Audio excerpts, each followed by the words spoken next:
من أنا من أنا من أنا لولاكم كيفما حبكم كيفما أهواكم من أنا من أنا من أنا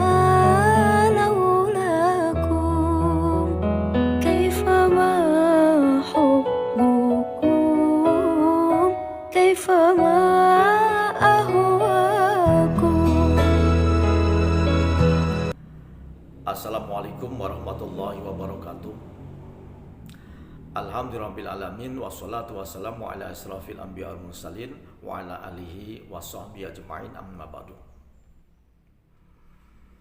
Kaum muslimin rahimakumullah, dalam satu hadis diterangkan dari sahabat Anas bin Malik radhiyallahu an, beliau berkata, Rasulullah SAW telah bersabda, Inna lillahi ahlina minan nas. Qalu man hum ya Rasulullah? Qala ahlul Qur'ani hum ahlullahi wa khassatuhu. Hadis riwayat Ahmad dan Ibnu Majah. Kaum muslimin rahimakumullah, Rasulullah menerangkan di sini, Inna lillahi ahlina minan nasi. Sesungguhnya Allah itu memiliki keluarga dari kalangan manusia. Qalu man hum ya Rasulullah? Maka mereka sahabat-sahabat Nabi segera berkata, Man hum ya Rasulullah? Siapakah mereka ya Rasulullah?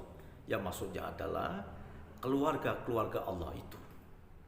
Karena sabda Rasul ini seperti kontradiktif dengan ayat Allah yang berbunyi lam yalid walam yulad walam yakul lahu kufuwan ahad.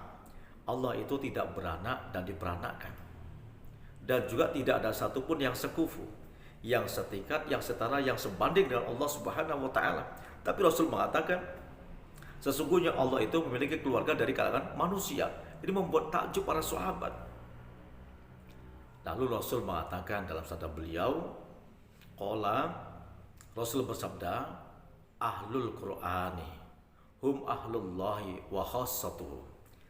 Yang menjadi keluarga Allah itu adalah ahlul Qur'an, yaitu orang-orang yang mereka menghafal Al-Quran, orang-orang yang mereka telah meluangkan, mengorbankan waktunya untuk menghafal Al-Quran, atau orang-orang yang menggunakan waktunya untuk belajar Al-Quran, atau orang-orang yang mereka mengajarkan Al-Quran, atau orang-orang yang mereka mendakwahkan Al-Quran, dan mereka punya hati yang ikhlas untuk mengamalkan Al-Quran setahap demi setahap dalam kehidupannya sampai akhir hayat hidupnya. Hum ahlullahi wa khassatuhu. Mereka inilah orang-orang yang dikatakan Rasulullah sebagai keluarganya Allah dan keluarga khusus istimewanya Allah Subhanahu wa taala. Jadi bukan karena keluarga dilahirkan oleh Allah, itu bukan. Karena Allah lam yalid wa lam yulad. Tapi yang dimaksud adalah karena mereka adalah orang yang disibukkan dengan firman-firman Allah Subhanahu wa taala, maka mereka menjadi keluarga istimewanya Allah Subhanahu wa taala. Maka beruntunglah orang-orang yang mereka masa hidupnya Allah izinkan mereka untuk menjadi penghafal Quran, baik muslim ataupun muslimahnya.